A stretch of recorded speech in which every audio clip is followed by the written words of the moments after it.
सभी सखियों सहेलियों को बुआ का। और आज हमारे साथ हैं छुटकी छुटकी बहुरिया का स्वागत करते हैं और सभी को प्यार आशीर्वाद और अभिवादन करते हैं सभी का। और हमारी तरफ से सबको प्यार भरा नमस्कार। क्या बात है भाई। देखो ऐसा है कि जब तुम इस तरह से बैठी हो बिल्कुल बेसब्री के साथ कि कब हमारा स्वागत हो, तो हमने कहा चलो आज तुम्हारा हम स्वागत कर ही देते हैं। चलो और बताओ कैसी हो? बस सब बढ़िया हुआ। और ऐसा है कि विषय भी शुरू हो रहा है तो विषय की भी जानकारी दे देते हैं। बिल्कुल। तो आज हम सखी सहेली में सखी विशेष में लेंगे अतासी बरुआ जो चित्रकार रही हैं उनके बारे में बातचीत करेंगे। हाँ। साथ ही साथ दिन भी कुछ खास है ना बुआ आज का? कई दिन है। पहली बात बता दें कि शून्य भेदभाव दिवस है और वहीं आज है विश्व समुद्री घास दिवस। तो सुनने में तो बड़ा छोटा सा ये शब्द है और शायद हम लोगों ने देखा भी नहीं होगा समुद्री घास। हाँ। लेकिन उसकी क्या महत्ता है शायद हम लोग उसको समझे नहीं थे, इसीलिए इसको भी मनाने की जरूरत महसूस की गई और आज ये दिवस मनाया जा रहा है। और कुछ चीजें हम देखते हैं लेकिन नजरअंदाज करते हैं, उन्हीं में से है प्लास्टिक की बोतल। बिल्कुल। तो आज इसके बारे में थोड़ी सी चर्चा करेंगे और इसके साथ ही साथ कुछ खाने पकाने की भी बातें होंगी, मतलब कुछ अच्छा सा बनाएंगे। अब देखो अच्छा सा क्या है ये तो बाद में पता चलेगा, लेकिन हम लोग तो बता देंगे और अगर आप कुछ बताना चाहें तो आप भी बताइए, उसे भी शामिल करेंगे। हाँ। और समय रहा तो व्यंजन विधियां भी बताएंगे, हमारे साथी भी तैयार होंगे, उन्हें सब दिन याद रहता है। बिल्कुल। और जहां तक शून्य भेदभाव दिवस की बात है तो संयुक्त राष्ट्र और अन्य अंतर्राष्ट्रीय संगठनों द्वारा मनाया जाने वाला एक विशेष दिन है। और उद्देश्य तो नाम से ही जैसा समझ में आ रहा है कि कानून के सामने समानता और संयुक्त राष्ट्र के सभी सदस्य देश जो भी हैं उन सभी में एक तरीके से कहना चाहिए ना कि सब में समान व्यवहार हो। ऐसा ना हो कि कोई बहुत आधुनिक राष्ट्र है या कोई पिछड़ा है या विकासशील है। हाँ। विकसित है। तो कुछ ऐसी चीजें जब होती हैं तो हम कमतर समझते हैं, किसी को ज्यादा बेहतर समझते हैं। तो उनमें समान व्यवहार हो, सबको एक तरह से समझा जाए, तो इसलिए ये दिवस मनाया जा रहा है आज। और इसकी शुरुआत जो है वो 1 मार्च 2014 से हुई थी, जिसकी घोषणा उसी साल 27 फरवरी को बीजिंग में कार्यक्रम के साथ यूएन एड्स के कार्यकारी निदेशक जो हैं वो मिशेल सदीबे ने की थी। जी। लगभग यही जानकारी हमारे साथियों ने भी दी है। और एक और बात बड़ी अच्छी सी हमारे साथी ने जो बताई है और ध्यान आकर्षित किया है, भेदभाव वैश्विक स्तर पर एक महत्वपूर्ण मुद्दा है। हालांकि हमारे साथी ये भी उससे अलग हटके जो हम बता रहे थे वो ये है छुटकी जी, ये लिखते हैं कि आमतौर पर किसी एक अंक के पीछे शून्य लगाने से उस अंक की कीमत बढ़ जाती है, जबकि यहाँ शून्य भेदभाव दिवस पर शून्य के आगे रहे भेदभाव रूपी अंक को हटाने की बात है।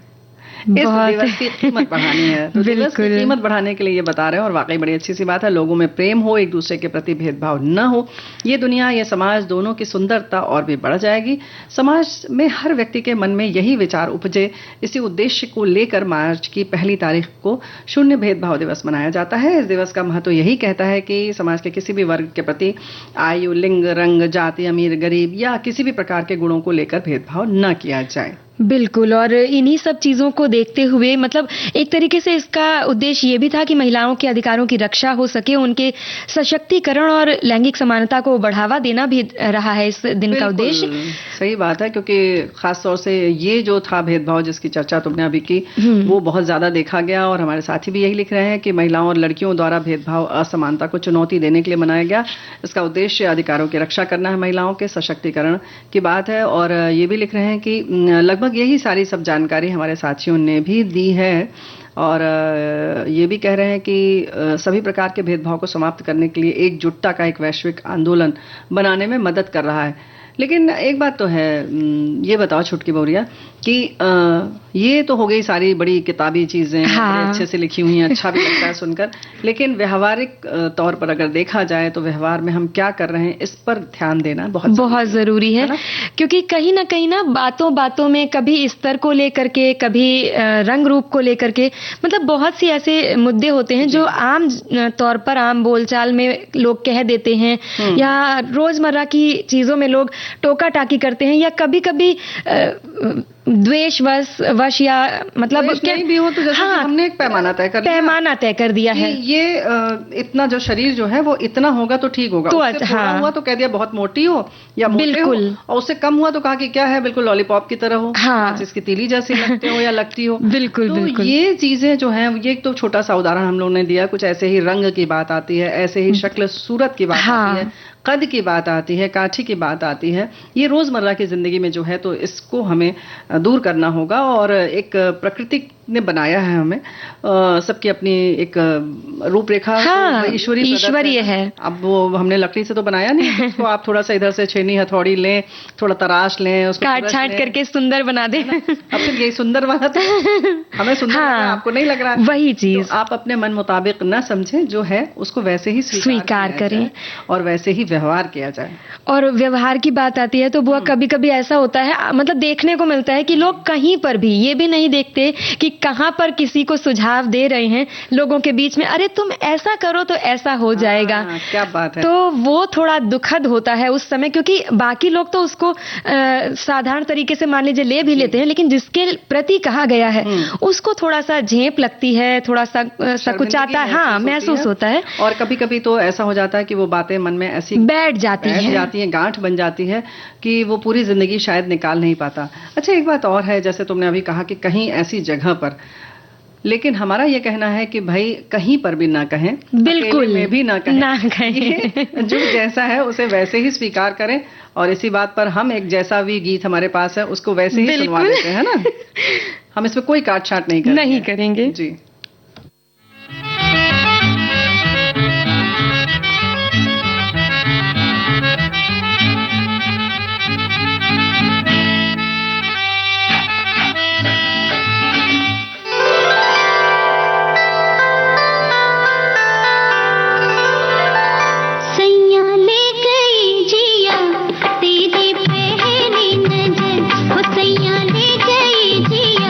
तेरी पहली नजर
तो भाई एक ऐसी चीज भी है जो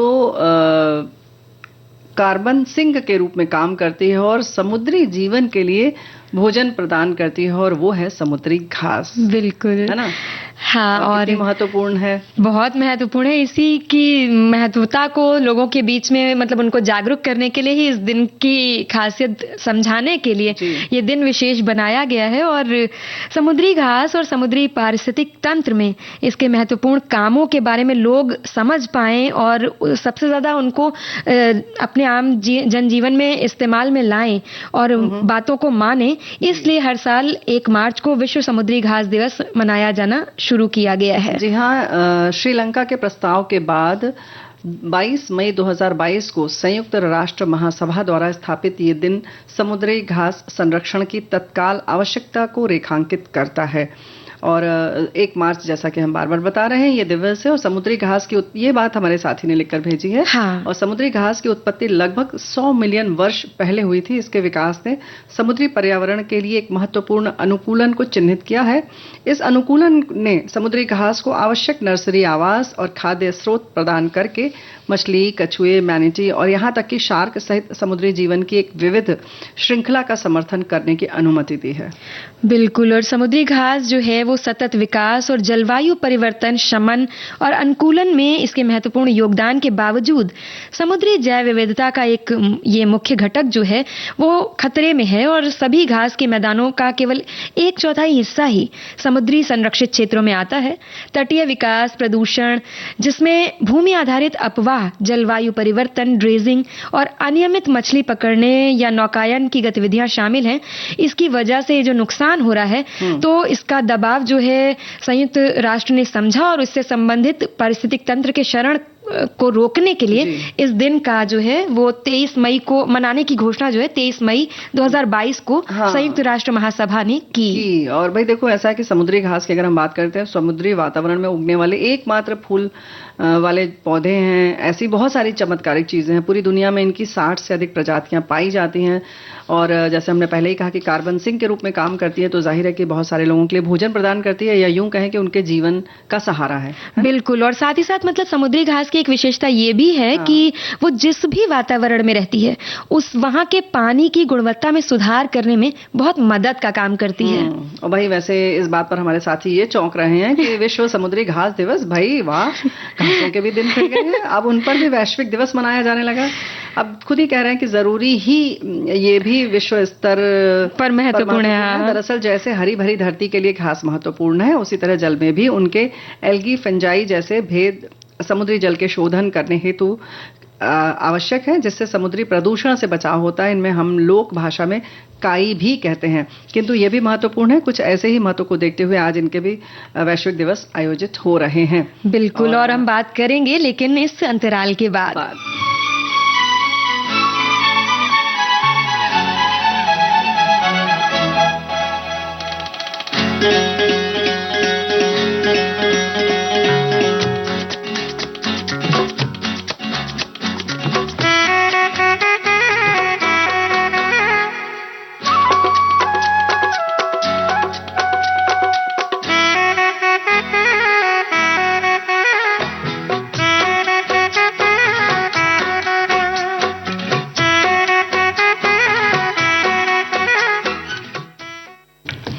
हाँ, तो हम बुआ जी बात कर रहे थे समुद्री घास के बारे में, मतलब विश्व स्तर पर इसकी जो महत्वता है उसके बारे में लोगों को पता चले और उसके महत्व को समझे।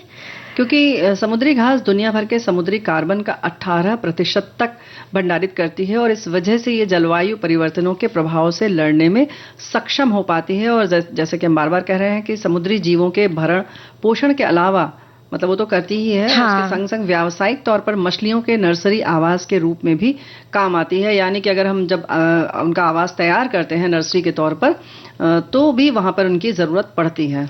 हाँ, और हमारे एक साथी हैं, वो उन्होंने काफी जानकारी इस घास के बारे में बताई है जी। कि समुद्री घास एकमात्र ऐसा पौधा है जो पानी के नीचे पूरी तरह से डूबा रह सकता है। जिस गहराई पर समुद्री घास पाई जाती है वह पानी की स्पष्टता से सीमित होती है, जो पौधे तक पहुंचने वाले प्रकाश की मात्रा को निर्धारित करती है।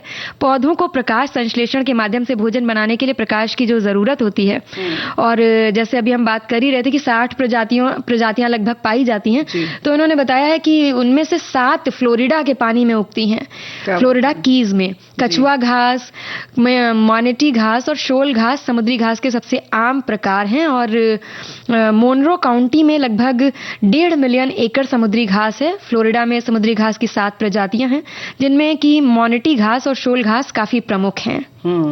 तो भाई ऐसी विस्तृत जानकारी तो है हमारे पास, लेकिन बात है कि आज हमने इसको कम से कम समझ तो लिया कि किस तरह से ये लोगों के लिए जीवनदायी भी है, और पानी प्रदूषण जो है वो कम करती है, जल प्रदूषण। तो इसके महत्व को समझ लिया हम लोगों ने। हमें तो लगता है काफी हद तक, पहली बात तो नाम सुन लिया, समझ लिया। हाँ, और इसका इस्तेमाल बुआ उसमें भी होता है। अब आजकल तो मतलब बागवानी की थोड़ा ज्यादा नई नई चीजें आ रही है ना, तो ऐसे पैकेट में बन करके बाजार में मिलती है कि इसको पौधों में यदि हम डालते हैं तो काफी फायदा रहता है, और देर तक रह जाता है, उनको बहुत फायदा पहुंचता है पौधों को। हाँ, है उनको अच्छे से, और उनको जैसे कि प्रदूषण मुक्त करती है तो हाँ, कार्बन सोखती है, तो काफी पौधों को फायदा मिलता है। तो बहुत सारे फायदे तो हो गए, और इसके बाद हमें तब तो फायदा मिलेगा जब छुटकी हमें गीत सुनवाएंगे। बिल्कुल।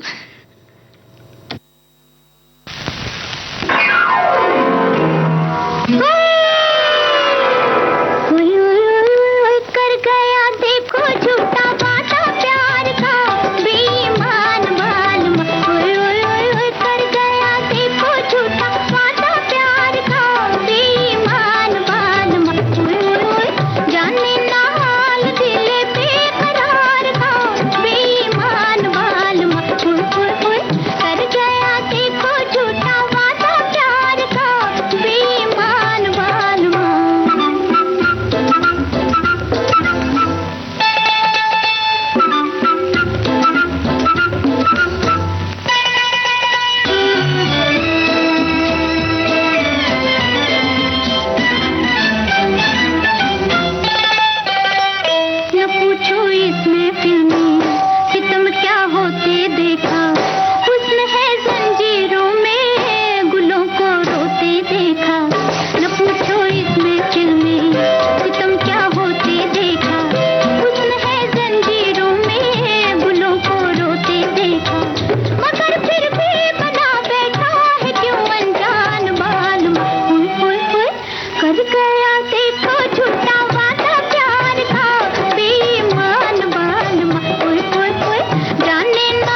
तो भाई ऐसा है कि जो वायदे की बात हो गई, तो हमने जैसे कार्यक्रम के शुरू में बताया था कि सखी विशेष में आज हम बताएंगे अतासी बरुआ के बारे में, जो चित्रकार थी। तो हम वादा पूरा करते हैं, है ना? बिल्कुल। और 20वीं सदी की प्रमुख भारतीय महिला चित्रकारों में से एक रही अतासी बरुआ, और जिनका काम केवल भारत में ही नहीं रहा बल्कि Nepal, Sri Lanka, Tehran, Cairo, Bangkok, Tokyo और अमेरिका जैसे देशों में भी प्रदर्शित किया गया। हाँ, और उनके जो चित्र थे वो मतलब अभी भी हैं और देखते हैं सब लोग। आमतौर पर शास्त्रीय विषयों पर आधारित हैं, और जबकि जो उनकी तकनीक थी उसमें यथार्थवाद का प्रभाव देखने को मिलता है। और बौद्ध धर्म के भी बहुत सारे संदर्भ जो है उनकी कलाओं में हमें देखने को मिलते हैं। और उनके प्रारंभिक जीवन की अगर हम बात करें तो उनका जन्म 4 सितंबर 1921 को पश्चिम बंगाल में शांति निकेतन में हुआ था। हाँ, इनकी माँ का नाम सरोज बासिनी देवी और पिता का नाम असित कुमार हल्दर था। ये महान कवि श्री रविंद्रनाथ टैगोर की परपोती थी, और उनका नाम भी रविंद्रनाथ टैगोर ने ही रखा था। अतासी एक नीला फूल होता है, उसके नाम पर उन्होंने इनका नाम रखा था। बिल्कुल जी। और इनकी शिक्षा लखनऊ से हुई, और जब ये बहुत छोटी थी तभी इनकी माँ का निधन हो गया, और उस दुख, उस पीड़ा से उबरने के लिए उन्होंने कला का सहारा लिया, और यहीं से पेंटिंग और चित्रकारी जो है वो इनकी शुरू हो गई, और इस तरह से इनकी चित्रकारी की यात्रा शुरू हुई। हाँ बिल्कुल। और वैसे इन पर बचपन से ही चित्रकारी और कला के प्रति रुझान का प्रभाव इसलिए पड़ा क्योंकि इनके जो पिता थे असित कुमार जी, वो खुद भी एक प्रसिद्ध चित्रकार थे, और उन्होंने अतासी के इस जुनून को प्रोत्साहित और प्रेरित किया। तो भाई ये देखो, खास तौर से इस बार हम अपने श्रोताओं का ध्यान आकर्षित करना चाहते हैं कि जैसे भी परिवार में आपके बच्चों में कुछ भी है तो जाहिर है उनके जुनून को देखें, प्रोत्साहित करें, जहां तक हो सके उन्हें पूरा माहौल दें। बिल्कुल। तो जाहिर है कि पिता के इसी सहयोग प्रेरणा से अतासी ने खुद को चित्रकारी की विभिन्न तकनीकों में प्रशिक्षित किया और जल्द ही एक प्रतिभाशाली कलाकार बन गई। हाँ, और कुछ समय बाद चटगांव के रहने वाले प्रख्यात बौद्ध विद्वान डॉक्टर अरविंद बरुआ से उनकी शादी हो गई, और इस तरह से अतासी बौद्ध धर्म के संपर्क में आईं। बौद्ध धर्म को इतने करीब से जाने के बाद उन्होंने उससे प्रेरित होकर अपनी कला को नए आयाम दिए उनकी पेंटिंग में, जो कि दिखाई देते हैं। हाँ, उन्होंने जब ललित कला अकादमी कोलकाता की 11वीं प्रदर्शनी में नकद पुरस्कार जीता तो अंतर्राष्ट्रीय स्तर पर इनकी पेंटिंग्स पर ध्यान दिया जाने लगा। फिर 1958 में कोलकाता में उनकी पेंटिंग्स की एकल प्रदर्शनी भी आयोजित की गई, जहां ओसी गांगुली और अबानीसी बनर्जी जैसे कई आलोचकों ने उनकी प्रशंसा की। और चूंकि इनके पति जो थे वो काफी बड़े विद्वान थे और बौद्ध धर्म के संपर्क में थे, तो अपने पति के साथ इन्होंने काफी सारी यात्राएं करी, और विशेष रूप से दक्षिण एशिया के कई सम्मेलनों में इन्होंने भाग लिया, और साथ ही साथ कई प्रसिद्ध हस्तियों और विद्वानों के चित्र भी बनाए इन्होंने, जैसे कि जैमिनी रॉय, नंदलाल बोस, B.R. अम्बेडकर, हो ची मिन, ओसी गांगुली, नवनीता देव सेन और कालिदास नाग।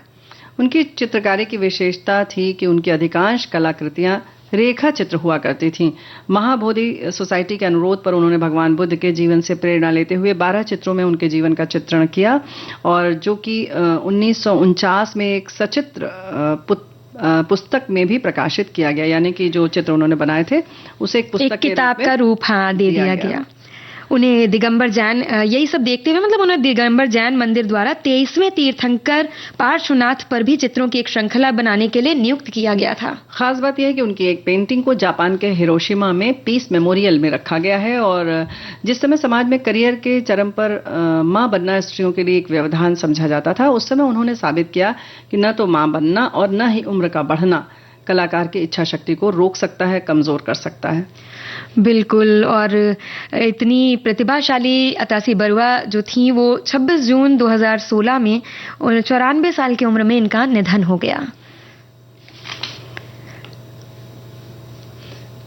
तो अब ये तो हो गई अतासी बरुआ जी के बारे में बातचीत। खास बात जो यही है कि देखो, एक तो ये कि जो भी समय का उनके परिवार में या उनके अपने व्यक्तिगत जीवन में जो भी पड़ाव आया, जो भी व्यवधान आया, उन सबको उन्होंने पार किया, परिवार का पूरा संबल मिला। तो इस तरह से किसी भी कलाकार के लिए खुद उसकी इच्छा शक्ति बहुत मायने रखती है।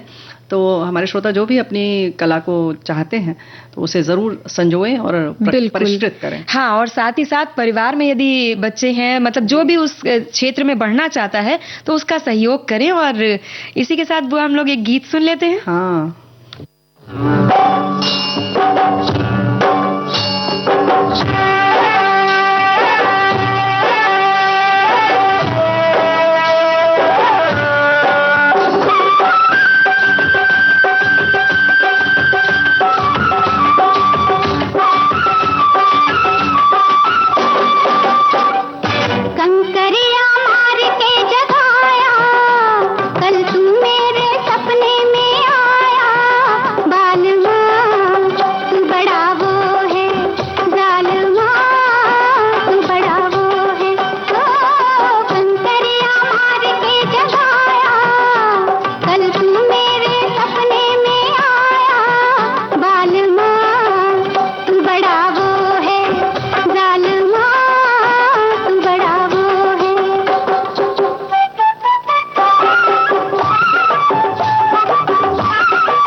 एक अंतराल लेते हैं, उसके बाद प्लास्टिक की बोतल लेकर हाजिर हो जाएंगे। हाँ बिल्कुल। हाँ, अच्छा।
तो लेकर आ गई?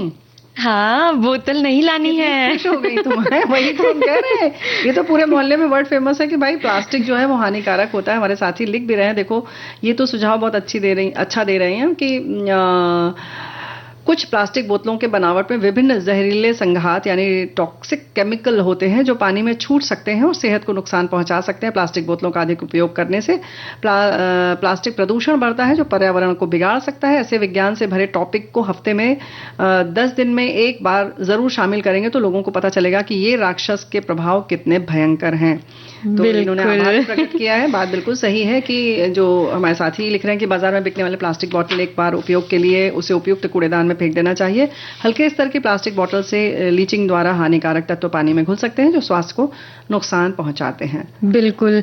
और आजकल तो वैसे बुआ ना हो गया है कि हम लोग कहीं भी जाते हैं, लोग कहीं भी जाते हैं तो एक प्लास्टिक की बोतल की पानी का खूब इतना चलन हो गया है, रख भी लेते हैं। नहीं तो ये भी सोचते कौन घर से ऐसे मतलब होता है ना कि बाहर कौन लेकर के जाएगा, रास्ते में खरीद लेंगे वहीं पर। तो वहां तो मिलेगी प्लास्टिक में ही, वहां तो कहीं और अब तो हमने कहीं कहीं पर ये भी देखा है बुआ कि प्लास्टिक की पन्नियों में गर्मी के दिनों में ये ज्यादा देखा जाता है कि धागे से बांध करके पानी भर भर के देते हैं। और वो कहाँ का पानी इस्तेमाल कर रहे हैं, कैसा पानी इस्तेमाल कर रहे हैं, ऊपर से पन्नी में भर कर दे रहे हैं। और जब तो ये तो बहुत ही हानिकारक है। और उसके संग संग ये भी है कि वो जब खाली हो जाती है पन्नी और जब फेंकी जाती है तो वो दूसरे तरीके का नुकसान प्रदूषण करती है वातावरण में। साथ ही लिखते हैं कि प्लास्टिक में मौजूद रसायन काफी खतरनाक होते हैं, फिर भी लोगों के हाथों में प्लास्टिक की बोतलें लिए देखना कोई असामान्य बात नहीं है। जब हम प्लास्टिक की बोतलों में पानी पीते हैं तो हमारा इम्यून सिस्टम काफी प्रभावित होता है। प्लास्टिक की बोतलों से निकलने वाले रसायन शरीर में प्रवेश कर जाते हैं और हमारे शरीर की प्रतिरक्षा प्रणाली को नुकसान पहुंचाते हैं। बिल्कुल।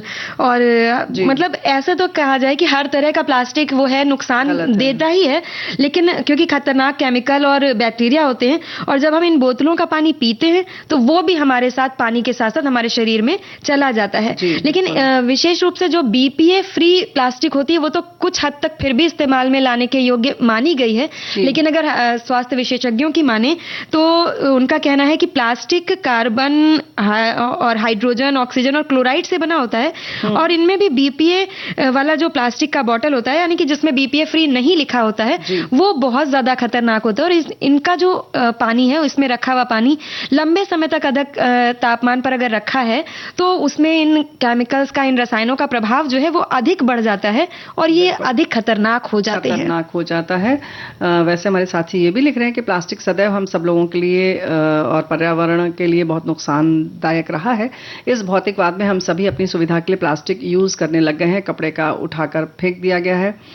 सभी देशवासियों को विचार करना चाहिए, जब हम बीमार होते हैं तब कितना ध्यान रखते हैं। वैसे ही ये मानव जाति के बीमारी रोग से भी ज्यादा नुकसान देता है। तो बात बिल्कुल सही है और मतलब दिक्कत तो होती है। वैसे हमारे एक साथी ने ये भी लिखा है कि हम रखते हैं, क्या करें, मतलब दुकान पे रखता हूँ लेकिन उसको समय समय पर जल्दी जल्दी बदल देता हूँ। प्लास्टिक की बोतल का पानी पीने के नुकसान की जानकारी मिलेगी क्योंकि मैं अपनी शॉप में पीने का पानी प्लास्टिक की बोतल में ही रखता हूँ। हालांकि बॉटल को बहुत जल्दी चेंज करता रहता हूँ। तो ये अच्छी बात है। लेकिन हाँ, ये एक अच्छी जो होती है ना गुणवत्ता वाला प्लास्टिक हो तो फिर भी रखा जा सकता है। बिल्कुल। ये जिसमें हम पानी खरीदते हैं वो एक समय के लिए होता है, एक बार प्रयोग करने लायक। लेकिन उसमें भी बुआ ये भी है देखने की बात कि यदि उसमें लिया है पानी, कई बार होता है ना कि थोड़ा सा इस्तेमाल हुआ है, बच गया है, और ज्यादातर होता है गाड़ी में रखा है, अगर कार वार में अगर रखा है और कार कहीं पार्क कर दी है, हम सामान लेने चले गए हैं, हाँ, तो उसमें यदि धूप का संपर्क हो रहा है, धूप में, तो वो पानी का जो तापमान बढ़ता है उस प्लास्टिक की बोतल में, उसके बाद हम आते हैं और हमें प्यास लगी है, अरे थोड़ी देर पहले तो रख के गए थे, या आज रखा है, शाम हो गई, दूसरे दिन अगर हम गाड़ी निकाल रहे हैं, अरे कल ही तो रखा था, अभी साफ ही पानी है करके पी लेते हैं, वो बहुत ज्यादा नुकसान पहुंचाता है। और गर्म चीज से बहुत ज्यादा उस पर प्रतिक्रिया होती है, रासायनिक प्रतिक्रिया होती है, तो जाहिर है कि उसके सारे जो भी केमिकल्स हैं वो आ जाते हैं। हाँ। इसी तरह से यहाँ पे जरूर बताना चाहेंगे, बोतल तो नहीं, लेकिन जो हम लोग कागज के ग्लास में चाय पीते हैं, वो इसलिए खतरनाक है क्योंकि उसको मजबूत बनाने के लिए अंदर उसमें एक प्लास्टिक की परत डाली जाती है। वो कागज नहीं होता है, अगर कागज होगा तो तुरंत गल जाए। समझिए कि उसमें एक प्लास्टिक की कोट होती है या एक परत चढ़ाई जाती है, और वो गर्म चाय के जब संपर्क में आती है, या दूध, कॉफी, आप कुछ भी पी रहे हैं, तो समझ लीजिए कि वो और ज्यादा नुकसानदायक है। हाँ, और हमारे एक साथी ने भी मतलब पानी जो धूप में सूर्य के संपर्क में आकर के गर्म हो जाता है उसके बारे में बताया है कि इस तरह से गर्म हो जाता है तो उसमें एक तरह के हीटिंग डाइऑक्सिन नामक टॉक्सिन निकलता है, जिसके सेवन से स्तन कैंसर का प्रभाव देखा जाता है स्वास्थ्य में, ऐसा हाँ उसकी संभावना रहती है। तो भाई इतनी बड़ी बड़ी गंभीर बात करने से अच्छा कि मतलब करेंगे, हाँ अच्छा बिल्कुल, मतलब साथ में गाना भी सुनवाती चलोगी तो ठीक रहेगा। बिल्कुल। मेरे दिल में हल्की सी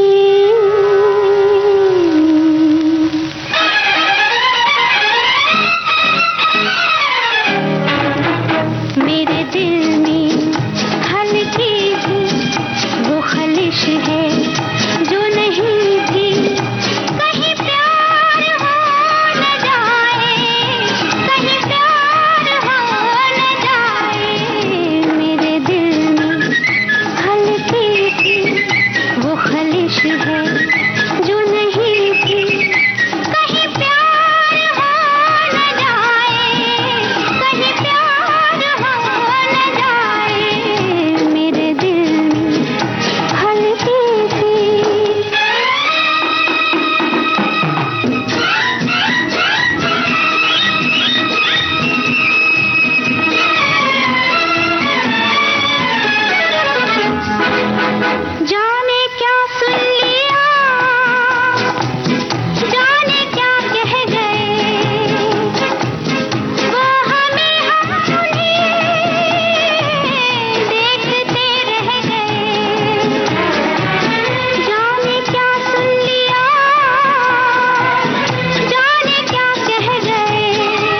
तो भाई पानी की बोतल हो, चाहे बच्चों के स्कूल के टिफिन या फिर लंच बॉक्स, वो घर में इस्तेमाल होने वाले प्लास्टिक के बर्तन, हमेशा फूड ग्रेड प्लास्टिक के बने प्रोडक्ट ही खरीदें। ये स्वास्थ्य को कभी हानि नहीं देते।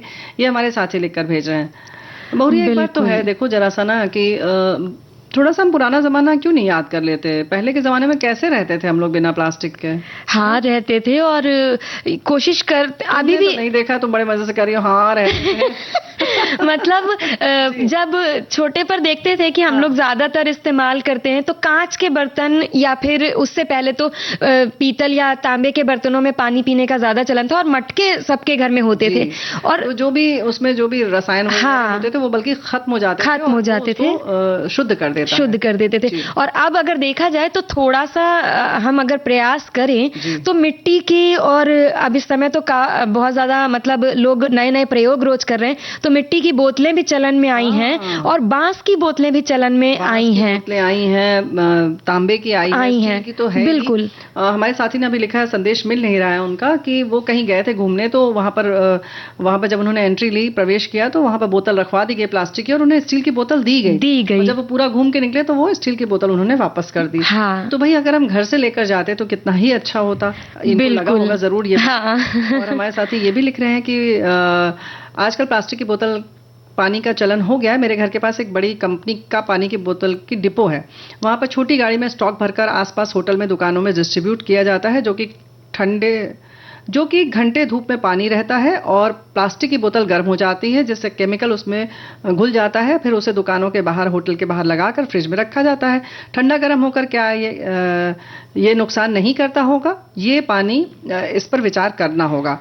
कुल मिलाकर तो ठंडा गरम सोचने की जरूरत ही क्या है? हम अगर घर से बोतल लेकर निकले तो क्या गलत है इसमें, है ना? पहले भी तो हम लोग यही करते थे, क्योंकि जो ऐसे पहले भी मतलब एक वो पानी की वैसी वाली बोतलें भी चलती थी, जो ऊपर से भले प्लास्टिक की होती थी लेकिन अंदर उसमें स्टील या, हमारे साथी ने लिखा है कैनवस वाली, और जो बोतल लेके चलते थे, और वो ठंडी भी मतलब जिस रहती थी, हाँ रखी है वो रहती थी। और हमारे एक और साथी हैं, उन्होंने लिखा है कि हमारे मित्र और उनकी दुकान जो है उसमें हमें वहां पर एक बहुत बुरी आदत लगी हुई है। वो जाते हैं, हम लोग हर रोज शाम प्लास्टिक के कप में चाय पी रहे हैं। अच्छा। पर आज का कार्यक्रम सुनने के बाद ऐसा लग रहा है कि हमारा चाय के प्रति प्यार तो बढ़ रहा है, मगर शरीर खराब होता जा रहा है। ये बात बिल्कुल सही है।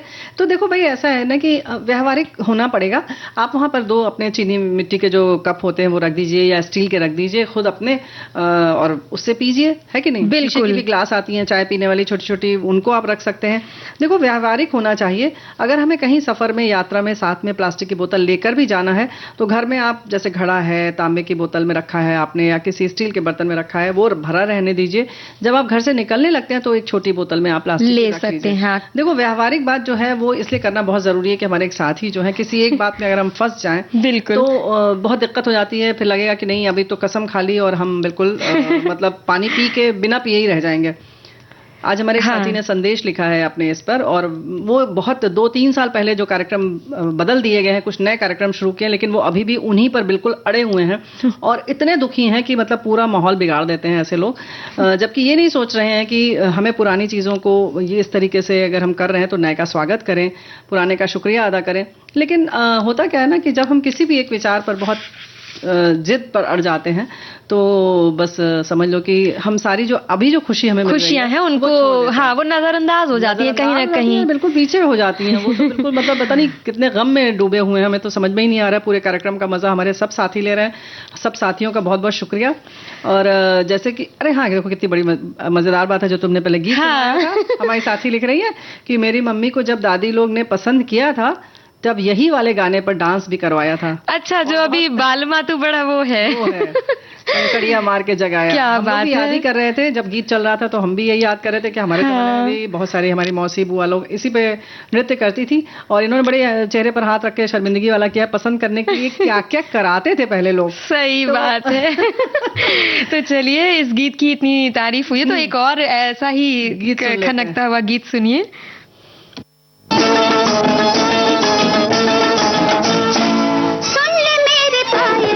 गीत साजना, हाँ बुला रही है मेरी प्रीत साजना, आजा रे आजा रे, सुन ले मेरे पायलों के गीत साजना, हाँ बुला रही है मेरी प्रीत साजना।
तो हम बात कर रहे थे प्लास्टिक की बोतलें जो हम प्रयोग में लाते हैं उनका व्यावहारिक क्या और उसकी क्या व्यवस्था की जा सकती है, उनकी जगह क्या किया जा सकता है, कहीं मजबूरी हो तो क्या ले भी जा सकते हैं, जाहिर है थोड़ा बहुत। अब जैसे कि हमारे यहाँ कोई अतिथि आते हैं तो हम तुरंत भरवा के रखवाते हैं, और जाहिर है कि इस तरह से वो नहीं किया जा सकता सबको हर जगह पे। बिल्कुल, कुछ व्यवहारिक चीजें होती हैं, लेकिन जो नुकसान की बात है उस पर तो चर्चा करना बहुत जरूरी है। बहुत जरूरी है। और Harvard school of public health के एक अध्ययन में ये कहा भी गया है कि पॉलीकार्बोनेट की बोतलों से पानी पीने वालों के यूरिन में पॉलीकार्बोनेट और प्लास्टिक बनाने में इस्तेमाल होने वाले केमिकल बिस्फेनॉल ए पाया गया है, और जब इसकी मात्रा ज्यादा हो जाती है तो हार्ट डिजीज या डायबिटीज का खतरा शरीर में बढ़ जाता है। तो भाई देखो, ऐसा विशेषज्ञ ये सारी चीजें बताते हैं, और खासतौर से जो हम लोग बात कर रहे थे कि गर्मी के संपर्क में जब आते हैं तो जाहिर है कि ये माइक्रो जो प्लास्टिक है वो छोड़ने लगता है पानी में, और तो जाहिर है कि सूक्ष्म प्लास्टिक के जो कण हैं वो जाहिर है कि हमारे शरीर में पहुंचते हैं, नुकसान देते भी हैं। तो इन सारी चीजों को ख्याल रखें। और बहुत सारी चीजें तो हम लोग भाई देखो, बीमारी कभी भी हाँ, लेकिन जरूरत यह है कि हम इस बात को ख्याल में रखें। बोतल बंद पानी के निर्माता खरीदारों को लुभाने के लिए उसमें खनिज, विटामिन और क्या क्या पता नहीं क्या क्या बताते हैं हाँ, कि आकर्षित हो जाएं। और ये और ज्यादा खतरनाक है। तो भाई इसमें कभी कभी ये कहते हैं कि इसमें आपको ताकत देने के लिए कुछ मिनरल्स मिलाए हैं, खनिज मिलाए हैं।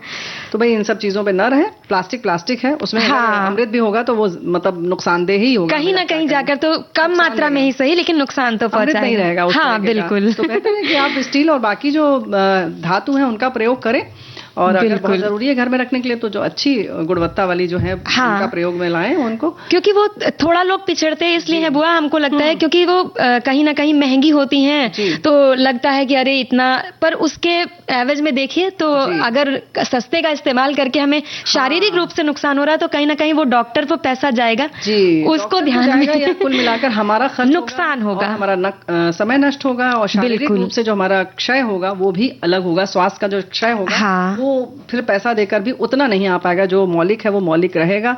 और जो खाना हम बताएंगे, हमारे कुछ साथियों ने भी बताया, तुम भी बताओगी, तुम क्या बता रही हो? हम तो बुआ आज सोच रहे हैं बफौरी या उसैया करके एक बनती है, बड़ी अच्छी लगती है स्वाद में। मतलब रहे नहीं, बता दो, बस बता दें। हम सोच रहे थे कि पहले हमारे साथियों ने जो बताया है वो बात करें कि बफौरी बताएं। चलो कोई बात नहीं, हम बता देते हैं। हमारे साथियों ने भेजा है केक बताने के लिए, और इन्होंने लिखा है सूजी का केक। तो इसमें जो है सूजी चाहिए बारीक वाली, और ये लिख रहे हैं कि शक्कर नहीं गुड़ से बना है। 1.5 कप बारीक सूजी को मिक्सी में पीस कर रख लें, और 1 कप गुड़ को महीन करके 2 टेबल स्पून पानी डालकर पिघला लें। फिर छान लीजिए जब ठंडा हो जाए तब तक, है ना। फिर आधा कप दही और आधा कप दूध, जितना दही उतना ही दूध, 1 चम्मच वेनिला एसेंस डालकर मिला लीजिए तीनों चीजें, और अब सूजी डालकर मिला लीजिए। इसमें 2 घंटे तक के लिए रख दीजिए। अब इसमें 3 चम्मच दूध का पाउडर मिलाइए, दूध का पाउडर जो है ना वो मिलाएंगे, और फिर उसको जरूरत के हिसाब से फिर दूध मिलाएंगे, जितना उसमें थोड़ा सा थिकनेस जैसी भी चाहिए। और ड्राई फ्रूट्स को आटे में लपेट कर डालिए, और थोड़ा सा ड्राई फ्रूट जो है वो सूखे मेवे जो हैं उनको आप अलग भी रख लीजिए ताकि ऊपर से सजावट के काम आएंगे। और इन सभी को मिलाकर रखना है। इसमें 1 चम्मच बेकिंग पाउडर और आधा चम्मच बेकिंग सोडा डालना है। तो ध्यान रखिएगा, 1 चम्मच बेकिंग पाउडर और आधा चम्मच बेकिंग सोडा मिलाकर प्री हीट ओवन में 180 डिग्री के लिए, आप मतलब अगर ओवन है तो 180 डिग्री पर उसको आप पहले से गर्म कर लीजिए, और तब इसको आप मोल्ड में रखकर अंदर रख दीजिए 40 मिनट के लिए। और गैस पर यदि बना रहे तो थोड़ा सा 5 मिनट ज्यादा लगेगा, 45 मिनट लगेगा। तो इसके बाद थोड़ा सा ठंडा हो जाए, नरम हो जाएगा, खूब मुलायम मुलायम बनेगा, फिर मनचाहा आकार इसे दें, खाएं, खिलाएं। बिल्कुल। तो अब मीठा हो गया है तो अब नमकीन हम बताते हैं। अच्छा। तो बफौरी के लिए सबसे पहले 6 से 7 घंटे भीगी हुई चने की दाल लेनी है, और अगर आप थोड़ा सा ज्यादा स्वास्थ्य के लिए, मतलब पेट की दिक्कत कुछ लोगों को होती है, तो ऐसा कर सकते हैं कि आप उसकी जगह मूंग की दाल भी ले सकते हैं। हाँ, तो उसको दरदरा सा थोड़ा सा पीस लेंगे, और जब पीस के निकाले तो उसमें अगर 1 कटोरी दाल ली है तो 2 मध्यम आकार के प्याज लंबे काट करके उसमें डाल लें, और 2 से 3 हरी मिर्च, थोड़ी सी कटी हरी धनिया और 2 चुटकी हींग और साथ में स्वाद के अनुसार नमक मिला करके उसको फेंट के रख लीजिए। और देखिए भाई, हरी मिर्च जो है वो बहुरिया के कहने पर न जाइएगा, अगर आप नहीं खाते तो थोड़ा कम डालिएगा। हाँ, फिर स्वाद के हिसाब से, क्योंकि कई बार बुआ होता है ना तीखी निकल जाती है तो लोग कहेंगे कि 3 हरी मिर्च डलवा दी। अरे तो खाने के बाद में पता चलेगा। हाँ, तो डाल लें उस हिसाब से। और उसके बाद फिर मोटी तली का एक बर्तन लेना है इसमें, उसको गैस पे रखें। जब वो बर्तन थोड़ा सा गर्म हो जाए तो बहुत कम मात्रा में आप, आजकल थोड़ा ब्रश व्रश भी चलने लगे हैं जो आइसिंग वाले होते हैं, तो उससे चाहे तो तेल लगा लें, या फिर 1 चम्मच के माध्यम से सरसों का तेल। भाई पहले कढ़ाई रखनी है या पैन रखना है जो फ्लैट मोटी तली का? हाँ, तवा हो अच्छा है, या फ्लैट जिसको तई भी कहते हैं, हाँ, वो रख सकते हैं। लेकिन पैन जो आजकल आता है, हाँ, वो भी, यानी कि चौड़ी तली नीचे जो इसके फ्लैट होता है सरफेस, हाँ, उसको आप ले लीजिए। बस ध्यान ये रखना है कि भारी हो थोड़ा सा नीचे से, ताकि वो जले ना। तो उसमें थोड़ा सा तेल लगा करके, बिल्कुल नाम मात्र का तेल लगाना है, और वो हल्का जब गर्म हो जाता है तो पकौड़ी की तरह आप उसको पूरे तवे की सतह पर टपका दीजिए। हाँ, चुवाना है, मुंगौड़ी बनाते थे वैसे। बिल्कुल, हाँ, थोड़ा अपने हिसाब से पकौड़ियों का साइज समझ लें, अपने मतलब जो आकार आप देना चाहें, छोटा छोटा। उसके बाद उसको ढक दीजिए, 2 से 5 सेकंड तक ढका रहने दीजिए। उसके बाद पानी का छींटा एक मारिए थोड़ा सा हाथ से लेकर के, और उसके बाद वापस से ढक्कन बंद कर दीजिए। देखो भाई, ऐसा है, तुमने हाथ से कहा तो हम तो वो स्प्रे वाली बोतल रख लेंगे और उसी से फुहारा कर देंगे। अब हम लोग तो बुआ बचपन से हाथ साफ, जब बना रहे तो हाथ साफ करके रखे हुए, और ये हमने खराब हाँ, नहीं मतलब आप तो रहेगा भाई, हमने स्प्रे बोतल से, हाँ, उस पे एक रंग जाएगा। हाँ, भी कर सकते हैं, कुछ लोग रसोई घर में रखते हैं। बिल्कुल, स्प्रे बोतल से भी डाल सकते हैं। उसके बाद ढक दीजिए। 10 से 12 सेकंड बाद आप उसको देखेंगे कि नीचे से सिक गई है, उसको पलट दीजिए। जब वो दूसरी तरफ पलट जाए तो एक बार छींटा और मार दीजिए, और 10 से 12 सेकंड फिर उसको सिकने दीजिए अच्छे से। और उसके बाद जब पूरी दोनों तरफ से सिक जाए और कुरकुरी हो जाए तो इसके लिए निकाल लीजिए। और फिर धनिया की चटनी जो हम बनाते हैं रोजमर्रा के इस्तेमाल में। अच्छा, बनाती हो? हाँ, लहसुन, हरी धनिया और हरी मिर्च में मिला करके उसको नमक मिला के पीस लीजिए, और फिर चाय के साथ, हाँ, नींबू भी डाल सकते हैं। तो भाई देखो, ऐसा है कि ये तुम पहले बताओ कि जो पानी का छिट्टा दिया है वो बहुत गीली हो जाए? नहीं, एकदम एक, मान लीजिए 3 हम जो छिट्टा डालते हैं, हाँ, बस उतना ही छिट्टा, ताकि वो भाप, इसीलिए उसको ओसैया कहते हैं, क्योंकि वो भाप से, बफौरी या ओसैया, इसीलिए उसका नाम पड़ा है। अच्छा, क्योंकि भाप से उसको पकाया जाता है, मतलब तो भाप भी है और नीचे तली भी है। हाँ, तो कुल मिलाकर बहुत स्वादिष्ट बनने वाली है। लेकिन एक अच्छा सा गीत भी सुनेंगे साथ में तो और मजा आएगा। बिल्कुल।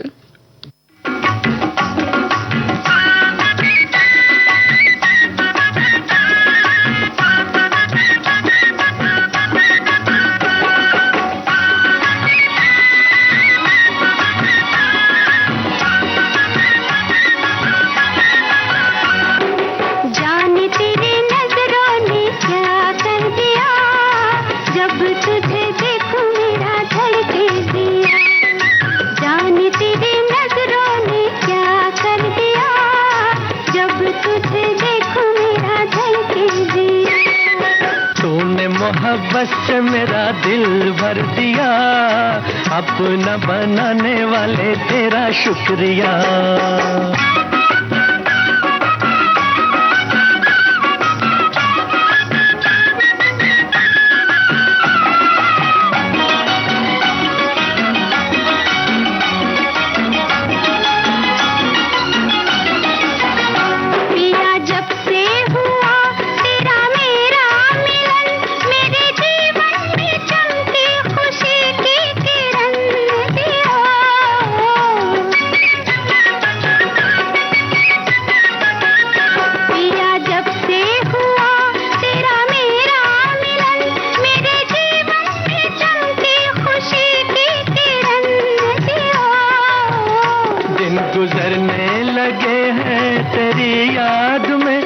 सताती है रातों तो तेरी लगन जी हो। उड़ गई नैनों से मेरी निंदिया, जब तुझे देखूं मेरा धड़के दिया। तूने मोहब्बत से मेरा दिल भर दिया, अपना बनाने वाले तेरा शुक्रिया।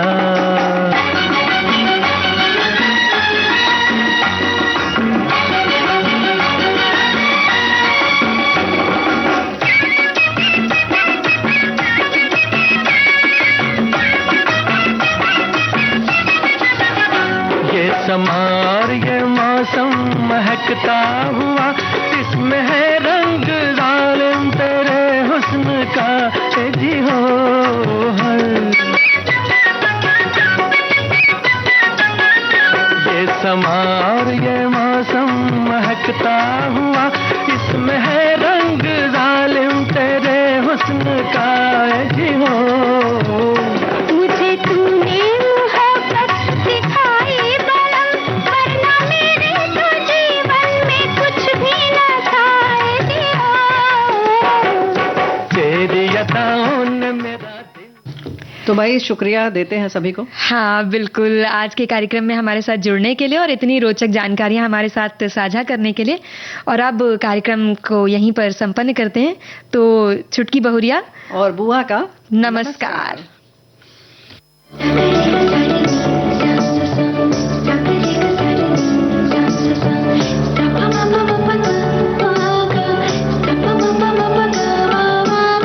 सखी सहेली